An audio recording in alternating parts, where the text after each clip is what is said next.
Hello students, hope you are doing well. हमने हमारी जो पिछली क्लास थी उसमें सर्कुलर फ्लो ऑफ इनकम के बेसिक टर्म्स को देखा था, जिसमें हम लोग रियल फ्लो को किए थे और मनी फ्लो को किए थे। आज की हमारी क्लास में हम लोग सर्कुलर फ्लो ऑफ इनकम को देखेंगे कि what does circular flow of income actually means. आय का चक्रीय प्रवाह जो होता है उसको वास्तव में हम क्या कहते हैं और वो किस तरीके से different type of economic models में काम करता है, उसको आज हम लोग चर्चा करेंगे। जब हम लोग इसका एक ब्रीफ इंट्रोडक्शन देखते हैं, the introduction says the circular flow of income और circular income is a model of the economy in which the major exchanges are represented as flows of money, goods and services between economic agents। मतलब कि जो ये circular flow of income है, ये circular flow of income क्या बताता है? Exchanges को बताता है, विनिमय को बताता है। किस चीज़ का विनिमय? मुद्रा का विनिमय, वस्तुओं का विनिमय और सेवाओं का विनिमय विभिन्न आर्थिक एजेंट्स के बीच में बताता है। तो जब इकोनॉमी में ये सारे गुड्स, सर्विसेज और मनी का एक्सचेंज होते रहता है हाउस बिजनेस सेक्टर से इंडिविजुअल सेक्टर्स के बीच में, तब हम लोग इसको कहते हैं सर्कुलर फ्लो डायग्राम। हम लोग ये कह सकते हैं कि the circular flow of income is the basis of the national accounts and hence it is the basis of the macroeconomic analysis।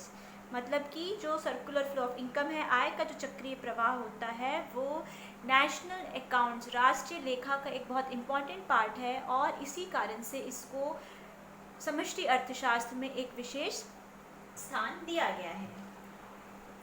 Now we are looking into the history of the circular flow of income. So the first economist who has introduced the circular flow is Professor Richard Cantillon। Professor Richard Cantillon जो थे वो एक 18th century French Irish अर्थशास्त्री थे, जिन्होंने 1730 में अपनी किताब ऐसे on the nature of trade in general, इस किताब में इन्होंने सर्कुलर फ्लो ऑफ इनकम को बताया था। और इनके अनुसार जो इकोनॉमिक एजेंट्स होते हैं, जो आर्थिक एजेंट्स होते हैं, वो 5 टाइप्स के होते हैं, जिसमें कि property owners, farmers, entrepreneurs, labourers और आर्टिजन्स आते हैं। इनके बाद सेकेंड में again 18th century French economist थे फ्रैंकोस क्वेने। इनकी किताब आई थी इकोनॉमिक टेबल 1758 में। इस किताब में भी इन्होंने सर्कुलर फ्लो ऑफ इनकम को बताया था, बट इनका जो थ्योरी था वो रिचर्ड कैंटिलन की थ्योरी से थोड़ा डिफरेंट था। कैंटिलन के अकॉर्डिंग इकोनॉमिक एजेंट्स 5 टाइप्स के थे, बट क्वेने के अकॉर्डिंग इकोनॉमिक एजेंट्स 3 प्रकार के थे। उसमें आते हैं प्रॉपर्टियर क्लास, जिसमें लैंड ओनर्स आते हैं, प्रोडक्टिव क्लास जिसमें एग्रीकल्चरल लेबरर्स आते हैं, स्टेराइल क्लास जिसमें कि आर्टिशंस और मर्चेंट्स आते हैं। इनके बाद नेक्स्ट आए कार्ल मार्क्स जो कि जर्मन इकोनॉमिस्ट थे। इनकी किताब थी दास कैपिटल। इस किताब में इन्होंने सर्कुलर फ्लो ऑफ इनकम को बताया था। जैसे जैसे इकोनॉमी का डेवलपमेंट होता गया, वैसे वैसे सर्कुलर फ्लो ऑफ इनकम की थियोरी में और उनके मॉडल्स में भी काफ़ी डेवलपमेंट होता गया। And in 1933 a British economist J.M. Keynes, इनकी किताब आई थी general theory of employment, interest and money. इस थ्योरी में इन्होंने सर्कुलर फ्लो को बताया था। But the first economist who visualizes the modern circular flow of income model is Frank Knight। ये जो फ्रैंक नाइट है, ये एक अमेरिकी अर्थशास्त्री थे। इन्होंने 1933 में किताब लिखी थी द इकोनॉमिक ऑर्गेनाइजेशन, और इस किताब में इन्होंने first time modern circular flow of income model को शामिल किया था। यहाँ पर हम लोग जो देख रहे हैं, these are the 3 phases of circular flows. 3 phases of circular flows का मतलब ये है कि आय के चक्रीय प्रवाह के जो 3 चरण हैं, उन चरणों को यहाँ पे बताया गया है। So the first one is the production phase. ये जो प्रोडक्शन फेज है, इसको कहा जाता है उत्पादन का जो चरण होता है। इस प्रोडक्शन फेज में हम लोग सारे गुड्स एंड सर्विसेज को इंक्लूड करते हैं। So when we are talking about goods and services, it becomes the real flow, and when we talk about goods in terms of monetary value or market value, it comes under the money flow। जो production section है, वहाँ पर real flow और money flow दोनों आ जाएंगी। Production के बाद next होता है इनकम। इनकम को बेसिकली हम लोग डिस्ट्रीब्यूशन से रिकॉग्नाइज करेंगे, डिस्ट्रीब्यूशन से हम लोग इसको आइडेंटिफाई करेंगे। ये जो इनकम है वो डिस्ट्रीब्यूशन के फेज को बता रहा है, वितरण के चरण को बता रहा है। यहाँ पर क्या हो रहा है, आय का वितरण हो रहा है। That means the flow of income. Income का फ्लो कहाँ से हो रहा है, ये जो प्रोड्यूसिंग सेक्टर है, इस प्रोड्यूसिंग सेक्टर से हाउस होल्ड सेक्टर्स में आय का वितरण हो रहा है। तो आय का वितरण किसके फॉर्म में होगा, आय का वितरण होगा इन the form of rent, wages, interest and profit. So यहाँ पर ये जो आय का वितरण हो रहा है that is basically the money flow. Next comes the expenditure section. Expenditure phase जब आता है, व्यय का जो चरण आता है, इसको disposition भी कहा जाता है। यहाँ पर ये बताया जाता है कि व्यय को किस प्रकार से हम लोगों को अलग अलग मतों में खर्च करना है। So इन तीनों चीज़ों को मिला करके सर्कुलर फ्लो ऑफ इनकम जो है वो बनता है। यहाँ पर हम लोग देखेंगे determinants of circular flow of income. Determinants of circular flow of income का मतलब ये होता है कि वो कौन से कारक हैं जो कि आय के चक्रीय प्रवाह को प्रभावित करते हैं। तो यहाँ पर आएगा the producing sector. Producing sector मतलब कि जो उत्पादक क्षेत्र होता है वो कहलाता है। Then the second is the household sector, मतलब घरेलू क्षेत्र। फिर आता है द गवर्नमेंट सेक्टर, मीन्स सरकार, जो सरकारी हस्तक्षेप जहाँ पर आ जाता है वो गवर्नमेंट सेक्टर होता है। उसके बाद आता है the financial sector which means वित्तीय क्षेत्र। और उसके बाद लास्ट में आता है रेस्ट ऑफ द वर्ल्ड, जिसको रो कहा जाता है। रो मतलब यहाँ पे जो समस्त विश्व जो है वो इसमें शामिल हो जाता है। तो इन पांचों चीज़ों को मिला करके सर्कुलर फ्लो ऑफ इनकम जो है वो काम करता है। यहाँ पर आता है हाउस होल्ड्स। अब हम लोग ये देखते हैं कि जो घरेलू क्षेत्र होते हैं वो वास्तव में क्या होते हैं। घरेलू क्षेत्र जो होते हैं वो सबसे पहले तो उन सारे फैक्टर्स ऑफ प्रोडक्शन के ओनर्स होते हैं। Owns all resources, that is land, labour, capital and entrepreneur. इसका मतलब ये होता है जो घरेलू क्षेत्र होते हैं, जो परिवार क्षेत्र होता है, वो ये सारे जो उत्पादन के साधन हैं, भूमि, श्रम, पूंजी और साहस, ये सारे जो उत्पादन के साधन है वो उनके ओनर्स होते हैं। पहली चीज ये होती। Secondly, they requires goods and services to satisfy their personal wants. जो हाउस होल्ड सेक्टर्स होते हैं उनको गुड्स और सर्विसेज की ज़रूरत होती है, उनको वस्तुओं और सेवाओं की ज़रूरत होती है। काय के लिए ज़रूरत होती है, अपनी ज़रूरतों को पूरा करने के लिए। तीसरा ये बता रहा है दे आर एन इंडिविजुअल और groups that share their income. So house hold sectors में वो सारे व्यक्ति आते हैं, या व्यक्तियों का समूह आता है जो कि अपने आय को डिस्ट्रीब्यूट करते हैं, शेयर करते हैं। So basically household sector के दो फंक्शंस है। पहला, they supply different factors of production. वो उत्पादन के साधनों की सप्लाई करते हैं, की पूर्ति करते हैं, वो उत्पादनों के साधनों को प्रोड्यूसिंग सेक्टर्स को देते हैं। और दूसरा है the members of the household also works as consumers. जो हाउस होल्ड्स के जो मेंबर्स हैं वो कंज्यूमर्स के रूप में, क्रेता के रूप में काम करते हैं। Next comes your producing sector. Producing sector मतलब कि जहाँ पर हमारे गुड्स एंड सर्विसेज का प्रोडक्शन होता है, जो कि हमारे गुड्स एंड सर्विसेज का, वो सेक्टर जो कि हमारे गुड्स एंड सर्विसेज का प्रोडक्शन करते हैं। तो यहाँ पे ये बता रहा है they uses resources provided by households to produce goods and services. तो प्रोड्यूसिंग सेक्टर जो होता है, हाउस होल्ड सेक्टर से उनके फैक्टर्स ऑफ प्रोडक्शन को लेकर के गुड्स एंड सर्विसेज का प्रोडक्शन करते हैं। सेकेंडली क्या करते हैं, they sells those goods and services for income. अब producing sector goods and services को बना करके उसको मार्केट में सेल करता है फॉर इनकम जनरेशन।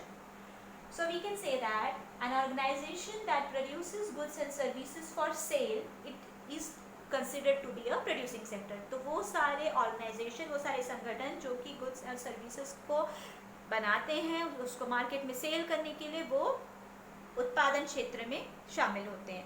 और इनका मेन एम क्या होता है, मेन एम इनका होता है प्रॉफिट मैक्सिमाइजेशन। जैसे कंज्यूमर्स का मेन एम होता है मैक्सिमाइजेशन ऑफ सेटिस्फैक्शन, वैसे ही प्रोड्यूसर्स का मेन एम होता है maximisation of profit. So basically the two functions of the producing sector are the produces goods and services and supplies them in the market, and second the firms purchase inputs or raw materials from households to to use them in the production process. Third हमारा आता है government sector, जहाँ पर कि सरकारी क्षेत्र को हम लोग देखेंगे. जैसे कि हाउस होल्ड्स और फर्म्स होते हैं, वैसे ही गवर्नमेंट सेक्टर भी काम करता है. गवर्नमेंट सेक्टर भी क्या करता है, गवर्नमेंट भी क्या करती है, इनकम को अर्न करती है और एक्सपेंसेस को बनाती है. तो गवर्नमेंट का दो फंक्शन हो रहा है यहाँ पर. गवर्नमेंट सेक्टर पहले क्या करेगी, टैक्स और नॉन टैक्स के जरिए रेवेन्यू जनरेट करेगी. So the government sector earns revenue from either tax or non-tax sources, both from the households and the firm. It means कि जो सरकारी क्षेत्र है वो राजस्व को लेगी. राजस्व को कैसे लेगी, वो राजस्व को एकत्रित करेगी हाउस होल्ड सेक्टर से और फर्म से कर के द्वारा और गैर कर स्रोतों के द्वारा. Second is Government provides essential public services such as maintenance of law and order, defense services, judiciary, etc. अब पहले तो इन्होंने रेवेन्यू ले लिया, राजस्व को इन्होंने इकट्ठा कर लिया. अब वो क्या करेगी, इसी राजस्व को सार्वजनिक सेवाओं की पूर्ति के लिए, सार्वजनिक सेवाओं के मेंटेनेंस के लिए एक्सपेंडिचर करेगी, खर्च करेगी. सो हम लोगों को ये कौन कौन सी सार्वजनिक सेवाएं देगी, लॉ एंड ऑर्डर, डिफेंस है, judiciary, health, school, education, transportation, ये सारी चीज़ों को गवर्नमेंट सेक्टर प्रोवाइड करेगी. नेक्स्ट आता है फाइनेंशियल सेक्टर.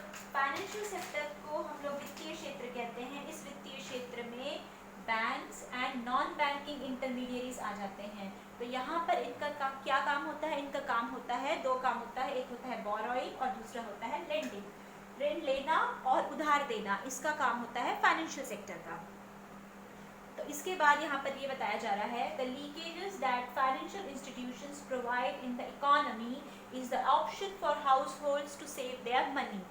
इसका मतलब ये होता है कि जो वित्तीय संस्था है, जो लीकेजेस हमको प्रोवाइड कर रही है, इस लीकेजेस के थ्रू हाउस होल्ड सेक्टर्स क्या कर सकते हैं, सेव कर सकते हैं. लीकेजेस यानी कि रिसाव. तो वित्तीय क्षेत्र जो रिसाव कर रही है, उस रिसाव से घरेलू क्षेत्र जो है वो बचत कर सकते हैं अपने इनकम का. इसके बाद है नेक्स्ट हमारा rest of the world. Rest of the world में हमारे जो समस्त जो विश्व आ जाता है वो आ जाएगा. जब हम लोग रेस्ट ऑफ द वर्ल्ड की बात करेंगे तो हमारी जो इकोनॉमी है वो बेसिकली वर्ल्ड इकोनॉमी के साथ काम करेगी और ये एक ओपन इकोनॉमी हो जाएगी. अभी तक की इकोनॉमी जो थी वो क्लोज्ड इकोनॉमी थी, क्योंकि वहाँ पे सिर्फ हाउस होल्ड सेक्टर्स थे, प्रोड्यूसिंग सेक्टर थे, गवर्नमेंट सेक्टर था और फाइनेंशियल सेक्टर था. बट जब हम लोग रेस्ट ऑफ द वर्ल्ड को बात करेंगे तो यहाँ पे इंटरनेशनल मार्केट्स आ जाते हैं. तो जो रेस्ट ऑफ द वर्ल्ड में यहाँ पे इनके दो तरीके के काम होंगे. पहला होगा export and import of goods and services, वस्तुओं और सेवाओं का निर्यात और आयात करना. And secondly inflow and outflow of capital, पूंजी का अंतर्वाह और बहिर्वाह. तो ये सारी चीजें आ जाएंगी रेस्ट ऑफ द वर्ल्ड में. Now this is the main slide. This slide shows the different types of models in circular flow of income. इस स्लाइड में हम लोग देख रहे हैं कि आय के चक्रीय प्रवाह के कौन कौन से अलग अलग तरीके के मॉडल्स हैं. तो यहाँ पे हम लोग देखेंगे इसके 4 प्रकार के मॉडल हैं. पहला है 2 सेक्टर मॉडल, जिसमें कि हमारे प्रोड्यूसिंग सेक्टर और हाउस होल्ड सेक्टर आएंगे.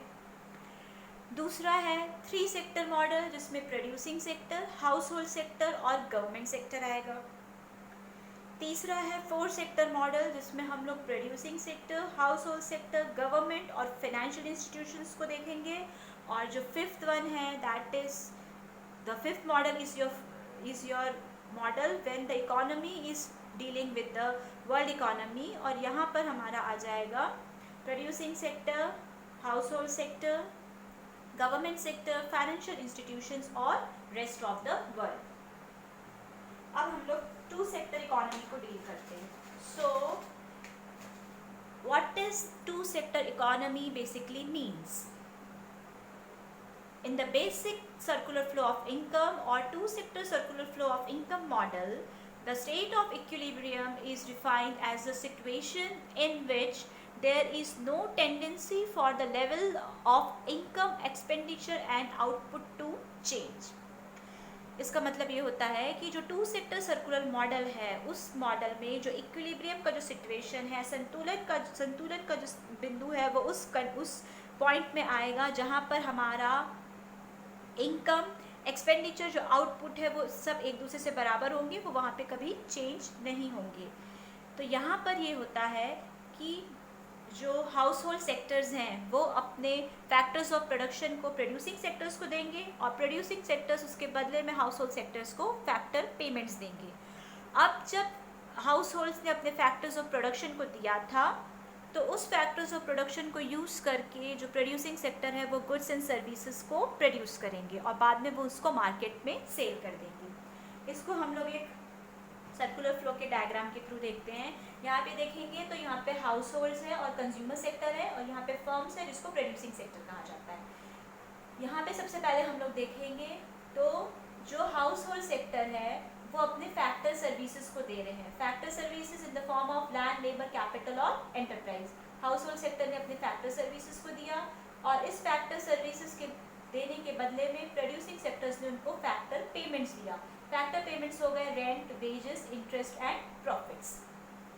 सेकेंड फेज में हम लोग ये देखेंगे कि ये जो फैक्टर सर्विसेज थे, इन फैक्टर सर्विसेज को लेकर के ये जो प्रोड्यूसिंग सेक्टर्स हैं वो गुड्स एंड सर्विसेज का प्रोडक्शन कर रहे हैं। अब ये गुड्स एंड सर्विसेज को जब वो प्रोडक्ट प्रोड्यूस करके मार्केट में सेल करेंगे, क्यों सेल करेंगे? क्योंकि यही जो हाउस होल्ड सेक्टर है वो इस गुड्स एंड सर्विसेज का डिमांड करते हैं अपने वांट्स को पूरा करने के लिए। तो जब ये लोग गुड्स एंड सर्विसेज को प्रोड्यूस करेंगे तो ये अल्टीमेटली गुड्स एंड सर्विसेज जो है वो हाउस होल्ड सेक्टर में जा रहा है, और हाउस होल्ड सेक्टर क्या करेगा? कंजप्शन एक्सपेंडिचर में खर्चा करेगा, इस गुड्स एंड सर्विसेज के कंजप्शन एक्सपेंडिचर में इसको खर्चा करेगा। तो जो ये हम लोग अंदर का जो दो एरो बता रहा है ना, ये वाला factor services and goods and services, ये एक्चुअली रियल फ्लो को बता रहा है। ठीक है, यहाँ से फैक्टर्स गए, इस फैक्टर्स को यूज करके इन्होंने प्रोड्यूसिंग सेक्टर ने गुड्स का प्रोडक्शन किया और गुड्स एंड सर्विसेज को हाउस होल्ड सेक्टर में दे रहे हैं। तो ये इनके फैक्टर सर्विसेज रियल फ्लोज हो गए। और ये जो बाहर का जो एरो मार्किंग है, आउटर एरो मार्किंग जो बता रहा है, ये जो फैक्टर पेमेंट्स को बता रहा है, और ये जो कंजप्शन एक्सपेंडिचर और गुड्स एंड सर्विसेज को बता रहा है, ये हो जाता है हमारा मनी फ्लो। क्योंकि यहाँ पर लैंड के बदले में रेंट दिया जा रहा है, लेबर को वेजेस दे रहे हैं, कैपिटल को इंटरेस्ट दे रहे हैं, और इंटरप्राइज को उनका प्रॉफिट दिया जा रहा है। और ये सारी चीज़ें हाउस होल्ड सेक्टर में चली गई। तो एक तरीके से ये सारी चीज़ें जो हो गई वो हाउस होल्ड सेक्टर का इनकम हो गया। अब उसी इनकम को यूज़ करता है house hold sectors goods and services के कंजप्शन एक्सपेंडिचर के लिए। नेक्स्ट है हमारा थ्री सेक्टर मॉडल। अब जब हम लोग थ्री सेक्टर मॉडल को देखेंगे तो यहाँ पे हमारा house hold sector, producing sector और गवर्नमेंट सेक्टर आ जाता है। अब यहाँ पे क्या होता है, जो गवर्नमेंट सेक्टर है वो हाउस होल्ड सेक्टर से और प्रोड्यूसिंग सेक्टर से इनकम को जनरेट करता है, रेवेन्यू को जनरेट करता है टैक्स के फॉर्म्स में, और फिर उसी टैक्स को जो उन्होंने जनरेट किया है उसको वो यूज़ करते हैं पब्लिक सर्विसेज के लिए, सोशल सर्विसेज के लिए, in the form of transfer payments और in the form of subsidies. So if we look into the diagram, यहाँ पे कंज्यूमर्स हैं जिसको हम लोग हाउस होल्ड सेक्टर्स कहते हैं, यहाँ पे प्रोड्यूसर्स है जो कि हमारा प्रोड्यूसिंग सेक्टर है, और ये है हमारा गवर्नमेंट सेक्टर। तो फर्स्ट कंडीशन तो यही रहेगी कि हाउस होल्ड्स ने प्रोड्यूसिंग सेक्टर को रिसोर्सेज दिया, लैंड, लेबर, कैपिटल दिया। इस लैंड, लेबर, कैपिटल के बदले में सेकेंड स्टेज में उनको इनकम और वेजेस मिल गए। इसी लैंड, लेबर, कैपिटल को यूज करके जो प्रोड्यूसिंग सेक्टर है उन्होंने गुड्स एंड सर्विसेज का प्रोडक्शन किया, और उस गुड्स एंड सर्विसेज को कंज्यूमर्स जो है वो स्पेंड करने, खरीदने में। अब हम लोग यहाँ पे जब गवर्नमेंट का रोल आ जाता है तब हम लोग यहाँ पर ये देखेंगे कि जब सेकेंड टू सेक्टर मॉडल देख रहे थे तो उसमें हम लोगों ने ये देखा था कि कंज्यूमर्स की जितनी भी इनकम है वो सारी इनकम को वो कंजप्शन में स्पेंड कर देता है। सो consumers spend all there income in consumption. But यहाँ पर जब गवर्नमेंट का इंटरफेरेंस होता है तब हम यहाँ पे देखेंगे कि कंज्यूमर्स जो है वो सारी अपनी इनकम को कंजप्शन स्पेंडिंग में नहीं लगाएगा। वो इनकम का कुछ जो पोर्शन है उसको वो टैक्स के फॉर्म में सरकार को दे देता है, और जो सरकार जो है कंज्यूमर से जो कर राजस्व को एकत्रित करती है, उसी कर राजस्व को वो क्या करेगी, स्पेंड करेगी, खर्चा करेगी। किस चीज़ में खर्चा करेगी, खर्चा होकर के वो प्रोड्यूसिंग सेक्टर में जाएगा। उसको वो पब्लिक सर्विसेज के लिए, रोड्स बनाने में, बिल्डिंग्स बनाने में, स्कूल, एजुकेशन, इन सारी चीज़ों में वो उसको खर्चा कर देती है। सो ये आज हम लोगों ने 2 मॉडल्स देखा, 2 sector model and 3 sector model. इसके अलावा जो रेस्ट 2 मॉडल्स है, that is the 4 sector model and the 5 sector model, उसको हम लोग नेक्स्ट क्लास में देखेंगे। और इसके अलावा हम लोग ये देखेंगे कि कैसे सर्कुलर फ्लो ऑफ इनकम में इंजेक्शंस होते हैं और लीकेजेस होते हैं। Till then, bye bye.